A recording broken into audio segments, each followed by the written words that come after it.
Master గారిని గురించినటువంటివి మీరు చెబుతూ ఉంటే అవి ఎన్ని విన్నా కూడా ఇంకా ఇంకా వినాలనేటువంటిది అందరికీ కూడా అనిపిస్తూ ఉంది. అందువల్ల మీరు ఎంతో ఓపికగా మా కోసం ఆ గనిలో ఉండేటువంటి ఆ సముద్ర గనిలో లోపల ఉన్నటువంటి ముత్యాలని రత్నాలని తీసినట్టుగా అవన్నీ మాకు అందజేస్తూ ఉన్నారు. ఇంకా మాకు మిగతా విశేషాలని మాస్టర్ గారి గురించినవి తెలియజేయవలసింది. అయితే మాస్టర్ గారు విశాఖపట్నంకి వెళ్ళిన తర్వాత విశేషాలు మీరు చెబుతూ వస్తున్నారు. ఆయన ఎర్లీ 60స్లో వెళితే మీరు 80s దాకా ఇప్పుడు చెప్పుకుంటూ వచ్చారు. అయితే నాకు ఒక చిన్న సందేహం కలిగింది. ఆయన అప్పటికి దాదాపు 2 దశాబ్దాల పైగా వచ్చి ఉన్నారు కదా. ఆయన మరి సొంత ఇల్లు ఏర్పాటు ఏమన్నా జరిగిందా, లేకపోతే అద్దెళ్లలో ఉన్నారా? అసలు ఆయన ఎలాంటి ఏర్పాట్లు జరిగినాయి, ఆ విశేషాలని కూడా తెలుసుకోవాలని. ఎందుకంటే ఆయన ఎక్కడ ఉంటే అక్కడ ఒక దివ్యమైన వాతావరణం, ఆయన ఉన్న చోటు నుంచే ఎన్నో రకాలైనటువంటి ప్రవచనాలు, ఇంటి దగ్గర నుంచి కూడా ఎంతో ఆ యజ్ఞ కార్యక్రమం జరిగింది కనుక ఆ ప్లేసెస్ అన్నీ కూడా చాలా అన్ని ఆయన ఉన్నారట, ఆయన నడయాడట అంటే వాటి గురించి కూడా తెలుసుకోవాల్సిన అవసరం ఉంది. మహాత్ములు నడయాడినటువంటి ప్రదేశం, వాళ్ళు ఉన్నటువంటి ప్రదేశం అంటే అది తపోభూమి కాబట్టి ఎక్కడెక్కడ ఉన్నారు వాటి వివరాలని కూడా మాకు తెలియజేయవలసిందిగా ప్రార్థన. చాలా ముఖ్యమైనటువంటి అంశాన్ని మీరు ప్రశ్నించారు. మాస్టర్ గారు గుంటూరు వదిలేసి పిహెచ్డిలో జాయిన్ అవ్వడానికి విశాఖపట్నం రావడం 1963 డిసెంబర్లో మొట్టమొదట వచ్చారు. అప్పటిదాకా గుంటూరులో బ్రాడీపేటలో బండమూడి హనుమాయమ్మ స్కూల్లో వెనకాల ఉన్నటువంటి ఇంట్లో ఉండేవాళ్ళం అని చెప్పుకున్నా ఇదివరకు. మీరు చెప్పినట్టుగా ఆయన అక్కడ ఉన్నటువంటి ఇల్లు గుంటూరులో మా పున్నయ్య శాస్త్రి గారు అయితే ఎవ్వరు వాళ్ళ ఇంటికి వచ్చినా సరే మాస్టర్ గారి గురించి మాట్లాడినప్పుడు ఆ ఇంటికి తీసుకెళ్ళి ఆ ఇంట్లో ఎక్కడ మాస్టర్ గారు పూజామందిరం ఉండేది, ఎక్కడ ఆయన తపస్సు చేశారో అవన్నీ చూపించి కాసేపు అక్కడ ధ్యానం చేసుకుని వచ్చేటువంటి పని చేసేవారు పున్నయ్యశాస్త్రి గారు. పున్నయ్యశాస్త్రి గారు శరీరం వదిలేసినా కూడా ఇప్పుడు మన వాళ్ళు ఎవరైనా వెళితే ప్రస్తుతం అక్కడ ఆ ఇంట్లో ఒక సంస్థ వారు చేస్తున్నా తప్పకుండా లోపలికి అక్కడ వెళ్ళి చూసుకోవడానికి వాటికి అనుమతిస్తూ ఉంటారు. అలాగే విశాఖపట్నం మాస్టర్ గారు ఎప్పుడైతే పిహెచ్డీకి చేయడానికి వచ్చారో మొట్టమొదట కుటుంబాన్ని ఇంకా 63లో చివరిలో కదా అప్పుడు తీసుకురాలేదు ఇంకాను. ఆయన వచ్చి ఇక్కడ పిహెచ్డీలో జాయిన్ అయిన తర్వాత మాస్టర్ గారి మిత్రులు ఉండేవారు. రమేష్ దత్తా గారిని ఇంగ్లీష్ డిపార్ట్మెంట్లో ప్రొఫెసర్ గారు, ఆయన క్వార్టర్స్లో ఉండేవారు.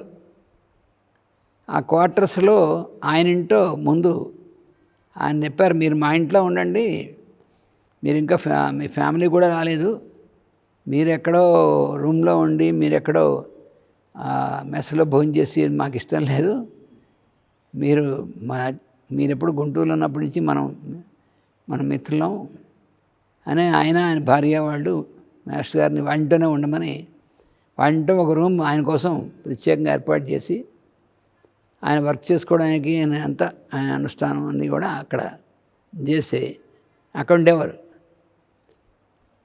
అది చిన్నవాళ్ళటేరు అనమాట. ఏరియా అంతా ఆంధ్ర యూనివర్సిటీ అయినటువంటి చాలా పెద్ద ఏరియా, పెద్దవాళ్ళటేరు నుంచి చిన్నవాళ్ళటేరు దాకా వ్యాపించున్నటువంటిది. అందులో ఈ క్వార్టర్స్ అనేటువంటిది ఆ బీచ్కి దగ్గరలో ఉన్నటువంటి క్వార్టర్స్ అన్నమాట. ఆ క్వార్టర్స్లో ఉండేవారు. నేను ఇప్పుడు విజయవాడలో ఉండేవాడిని తాతగారి దగ్గర. మధ్యలో సెలవులప్పుడు ఒకసారి వెళ్ళినప్పుడు కూడా మాస్టర్ గారు అక్కడ ఆ క్వార్టర్స్లో ఉన్నప్పుడే వెళ్ళి అక్కడ ఆయనతో గడిపి అప్పుడు కూడా అక్కడ ఉండడం అనేటువంటిది. ఆయన వర్క్ చేసుకోవడం, యూనివర్సిటీకి వెళ్ళని రావడం, లైబ్రరీకి వెళ్ళని రావడం, సాయంకాలం పూట ప్రార్థన అవి కూడా అక్కడ కండక్ట్ చేస్తే అప్పుడు కొంతమంది మిత్రులు వాళ్ళు అక్కడ రావడం జరుగుతుండేది. ఆ తర్వాత 1964 అంటే మాస్టర్ గారు డిసెంబర్లో వెళ్ళారు కదా. ఇంచుమించు ఆయన వెళ్ళిన తర్వాత ఒక 5 నెలల్లో 6 నెలల్లో కుటుంబాన్ని కూడా విశాఖపట్నానికి మార్చడం అనేటువంటి జరిగింది. అందులో ముఖ్యంగా ఏమిటంటే అప్పటిదాకా కుటుంబం అక్కడ ఉండడానికి ఇంకా ఉంచడానికి ఒక ముఖ్యమైనటువంటి కారణం మా తమ్ముడు అంటే ఈవీఎం ఆచార్య వరాహమిహిరాచార్య ఆ ఫిట్స్ వ్యాధితో బాగా చాలా తీవ్రమైనటువంటిది. చాలా పసిపిల్లవాడు అప్పటి నుంచి కూడా దాంతో ఉండడం, దానికి చికిత్స చేసేటువంటి మాస్టర్ గారి యొక్క స్నేహితుడు సుబ్బరామయ్య గారని, ఆయన గుంటూరే కాబట్టి ఆయనకి ఎక్కడో ఏ ఊరు ఆయనకి వెళ్ళరా, గుంటూరులోనే ఐఎల్టీలో పనిచేసేవారు ఆయన. కాబట్టి ఆ చికిత్స అవుతోంది కదా, దాంతో బాగుంది కొంచెం అని కొన్నాళ్ళు అని చెప్పి అక్కడ ఉంచారు. కానీ మరి ఇంకా విశాఖపట్నం వచ్చి ఆయనకి ఆయన అయిపోయారు. ఆయనకి స్కాలర్షిప్గా ఇక్కడ గుంటూరు హిందూ కాలేజీలో సెలవు పెట్టారు టీచర్ అయిన తర్వాత తిరిగి వెళ్ళిపోవడానికి.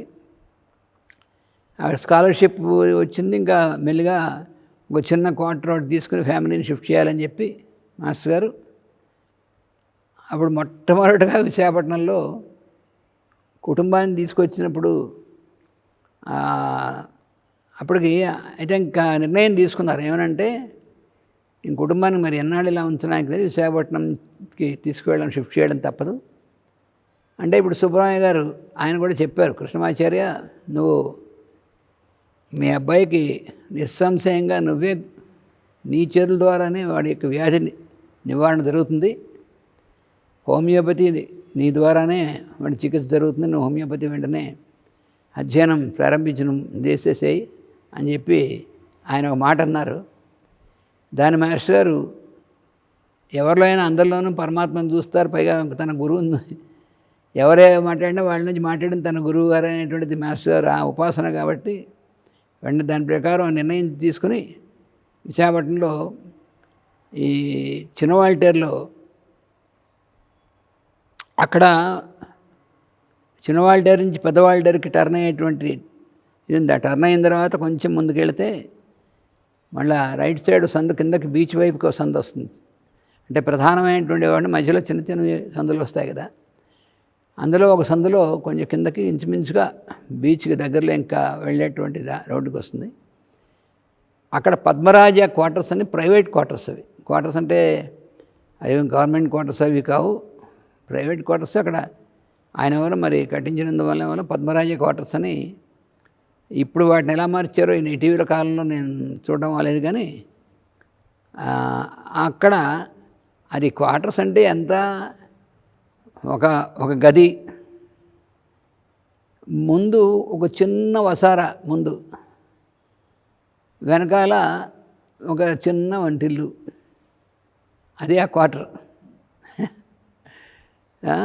అప్పటికి మా రాధాకృష్ణ గారు, మా మేనమామ గారు గుంటూరులో ఆయన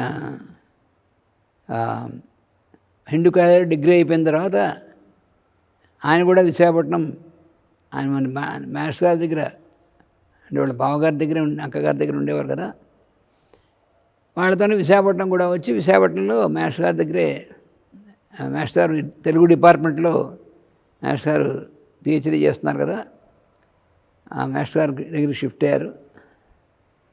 అయిన తర్వాత ఆ పద్మరాజ క్వార్టర్స్లో నేను విజయవాడలో ఉండేవాడిని కాబట్టి నాన్నగారు, అమ్మగారు, మా మేనమామ గారు, మా బుజ్జి ఈవీఎం ఆచార్య, మా లక్ష్మి, మా శ్రీనివాసు, తర్వాత నెల్ల పిల్లవాడు మా సుదర్శనం, నెల పిల్లవాడు, అందరూ అదే దాంట్లో. అలాగా ప్రారంభమైంది ఆ క్వార్టర్స్లో. అంటే ఆయన ఎంఏ ఇక్కడ చేశారా అండి? రాధాకృష్ణ గారా? రాధాకృష్ణ గారు ఆంధ్ర యూనివర్సిటీలోనే ఆయన ఎంఏ చేశారు. ఆ సందర్భంలో అప్పుడు సరే మరి తన కుమారుడు అంటే మా తమ్ముడు ఈవీఎం ఆచార్యకి సుబ్రహ్మణ్య గారు చెప్పినట్లుగా ఇంకా అప్పటికే ఆయన చెప్పిన రోజు నుంచే ఈయన హోమియోపతి గ్రంథాలు తీసుకుని గురువుగారిని స్మరించి ప్రారంభం చేశారు అధ్యయనం. ఆయన అధ్యయనం అంటే ఎంతసేపు ఎటువంటి శాస్త్రం, ఎటు గ్రంథాలు, ఏ శాస్త్రం అయినా సరే దాన్ని చూడంగానే ఆయనకి మరి ఇది తపశ్శక్తి కదా అయింది. అందువల్ల ఆ అధ్యయనం అనేటువంటిది మనం అనుకున్నట్టుగా మనం ఆ గ్రంథాలను అధ్యయనం చేయాలంటే కొన్ని దశాబ్దాలు పడుతుంది. అంటే మామూలుగా కాలేజీలోనే కాదు, మనం మామూలుగా చేయాలన్నా కూడా మనకి కొన్ని దశాబ్దాలు పడుతుంది ఆ గ్రంథాలన్నీ చేయాలంటే. మరి ఆయన అధ్యయనం చేయడం అంటే కొన్ని సందర్భాల్లో మేము ప్రత్యక్షంగా చూసాం. అప్పుడే కొత్త గ్రంథం అయినా సరే ఆయన తీసుకుని అధ్యయనం చేయడం అంటే అలా చూస్తూ వెళ్తే ఒక మ్యాక్సిమం ఒక 24 అవర్స్లో ఆ గ్రంథంలో ఎక్కడే ఉందో చెప్పేయగలరు అనమాట.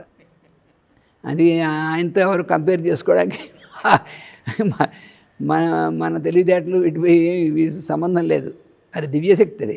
మరి లేకపోతే లక్షల గ్రంథాలు చదివారు, మనం ఎక్కడ చదివాను లక్షల గ్రంథాలు, లక్షల్లో చదివారు గ్రంథాలు అని చెప్పారు కూడా.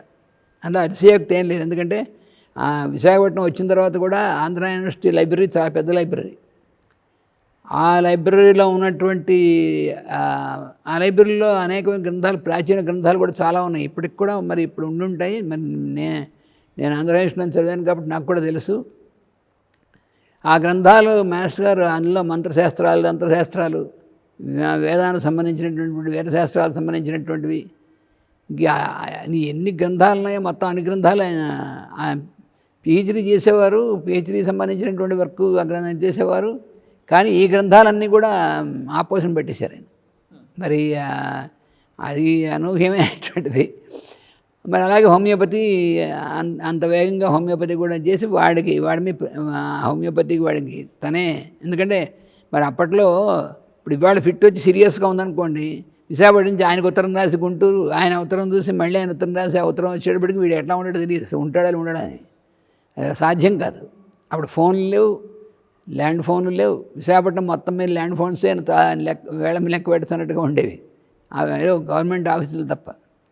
అలాగా అలాంటి పరిస్థితిలో ఉన్నప్పుడు అందుకని తానే స్వయంగా వారికి ప్రారంభం చేశారు. చేసి ఒక పక్కన వాడు రోజు ఫిట్స్ వస్తూ ఉండేటువంటిది బాగా ఇంటెన్స్గాను ప్రారంభం చేసిన తర్వాత క్రమంగా తగ్గుముఖం పడడం మొదలెట్టాయి, ఎంతో కాలం పట్టకుండా. అలాగే జరుగుతున్నప్పుడు రోజు ఆయన పొద్దున ప్రేయరు, తర్వాత పూజ కార్యక్రమం, రోజు షోడశోపచార పూజ, ఇవన్నీ ఆ గదిలోనే. దానికి చెప్పొచ్చేది ఏంటంటే ఒక గది, అది ఏమైనా పెద్ద హాలు చిన్న గది. ఆ గదిలోనే రాత్రి చాపలేసి పడుకోవడం, పొద్దున్నే ఆ చాపలను తీసేసి పక్కన పెట్టేసుకుని అక్కడ అమ్మగారేమో మెల్లిగా ఆ చిన్న వంటింట్లో ఉంటే ఆవిడ నుండి వంట చేయడానికి తప్ప ఆ వంటింట్లో కూర్చుని పోయినానికి అసలు అవకాశం ఉండదు. ఆ చిన్నవి వంట వండడానికే సరిపోయేది, వంట ఆవిడ నుంచి వండుకోవడం సరిపోయేటువంటి చిన్న వంటలు అక్కడ అమ్మగారు ఆ పనిలో ఉండేవారు. అంటే పడుకునే చోటైనా, భోజనం చేసే చోటైనా, అనుష్ఠానం చేసుకునే చోటైనా అన్నీ హాలే. ఆయన మందులు ఇవ్వటం అయినా ఏదైనా అక్కడే ఆగదే. అయితే ఉన్న లగేజ్ కూడా అదే గదిలో పెట్టారు. అంతే మరి దాన్ని పెట్టుకోవాల్సిందే. అలాగా ఉదయం పూజ చేసుకోవడం, ఇంకా అప్పటికి మందుల కోసం వచ్చేవాళ్ళు ఇంకా ప్రారంభం కాలేదు. ఎందుకంటే తన కొడుకు కుమారుడు చికిత్స చేయడం వరకే చేశారు. ఇంట్లో వాళ్ళకి కూడా ఏమైనా కావాలన్నా కూడా ఇంకా అది చేసేటువంటిది.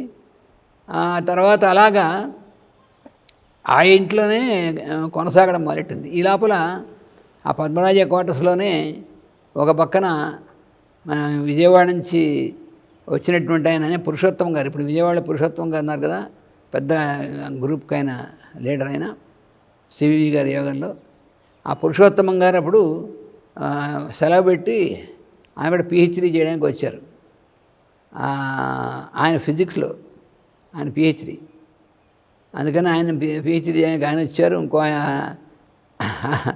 అలాగే ఇంకొంతమంది వచ్చినటువంటి వాళ్ళు కూడా ఆ చుట్టుపక్కల రూమ్స్ తీసుకుని చుట్టుపక్కల ఉండి మాస్టర్ గారి దగ్గర పూజకి రావడం అలా మెల్లిగా అలాగా ప్రారంభమైంది.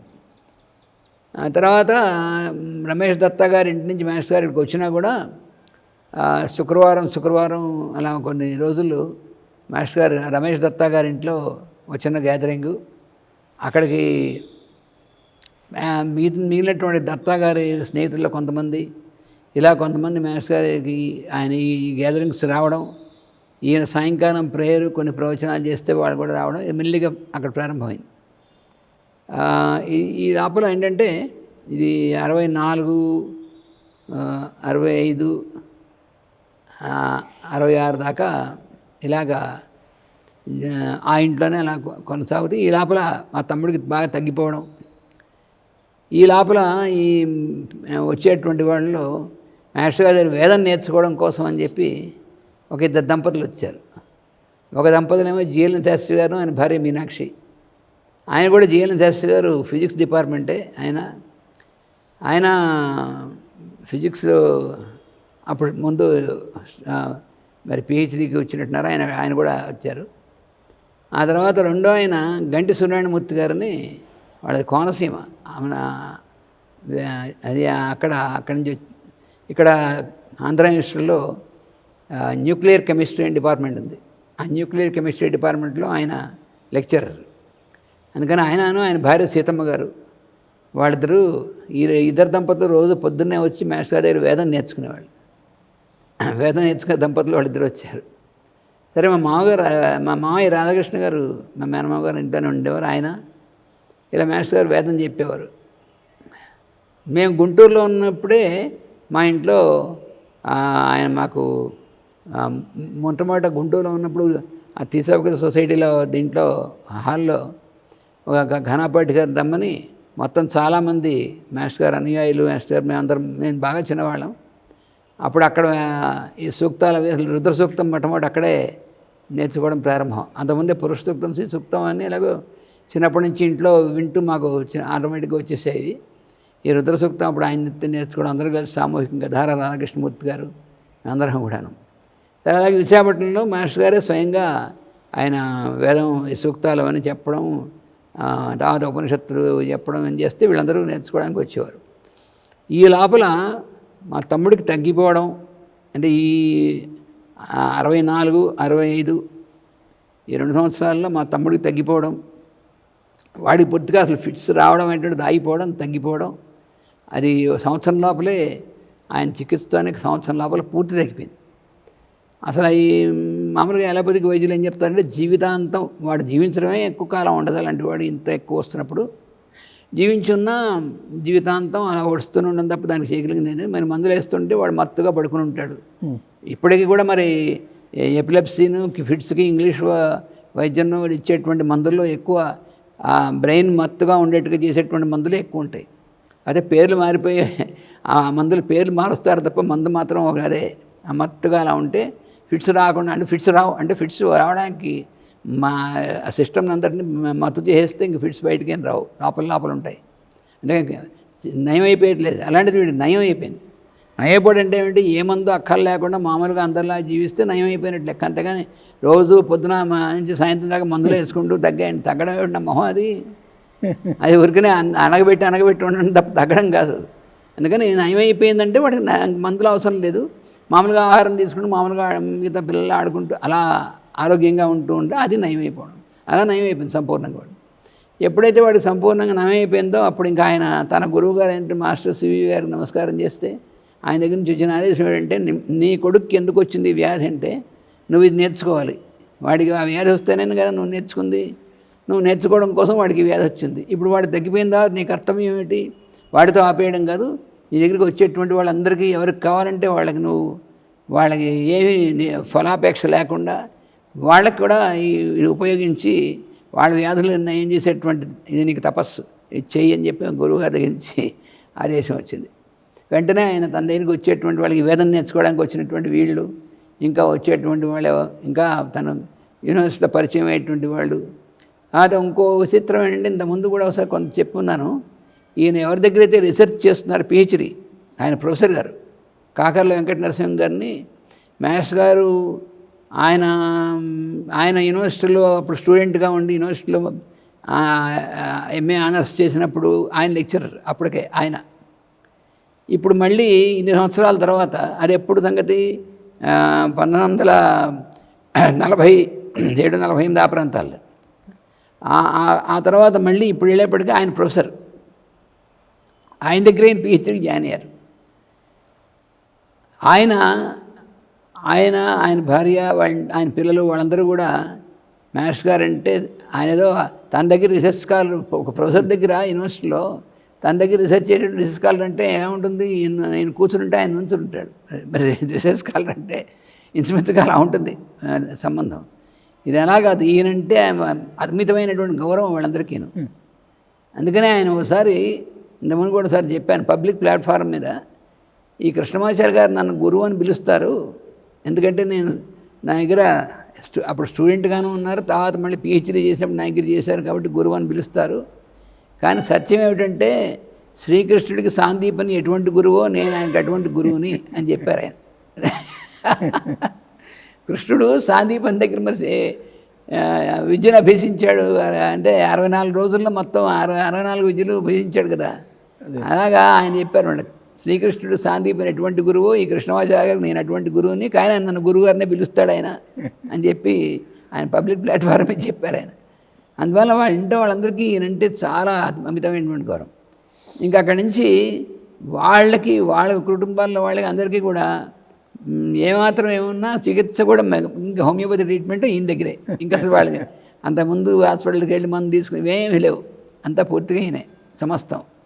ఇలాగ క్రమక్రమంగా ఈయన దగ్గరికి వచ్చి మందులు తీసుకునేటువంటి సంఖ్య పెరిగిపోయింది. ఈ పెరిగిపోయిన తర్వాత ఈ చిన్న ఇంట్లో పొద్దున పూజ, తర్వాత పొద్దున మందుకు వచ్చేటువంటి వేదంకి వచ్చేటువంటి వాళ్ళు, దాని మందుకు వచ్చేటువంటి వాళ్ళు, వీళ్ళ మందులు ఇచ్చేసి మళ్ళీ యూనివర్సిటీకి పిహెచ్డీకి వెళ్ళని ఇవన్నీ అయిపోయాయి.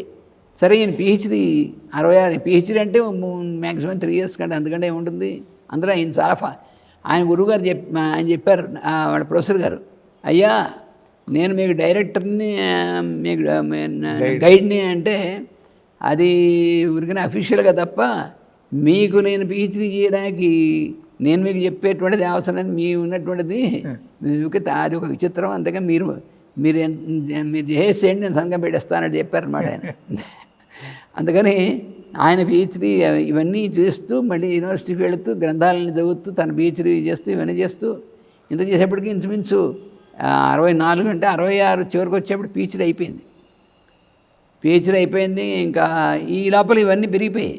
ఏవి వీళ్ళందరికీ వచ్చేటువంటి వాళ్ళు ఈ లోపల సాయంత్రం సత్సంగం అనేటువంటిది ఇంకో 2 రోజులు ఎక్స్టెండ్ అవ్వడం ఇలాగ మెల్లిగా పెరుగుతూ ఉండేప్పటికీ అప్పుడే ఇక చూశారు ఈ ఇల్లు ఒక్క గది, మరీ చిన్న గది, పెద్ద గది అయినా ఉంటుంది, చిన్న గది, ఇంక ఇలాగా కాదని చెప్పి ఇంకో ఇంట్లోకి మారాలి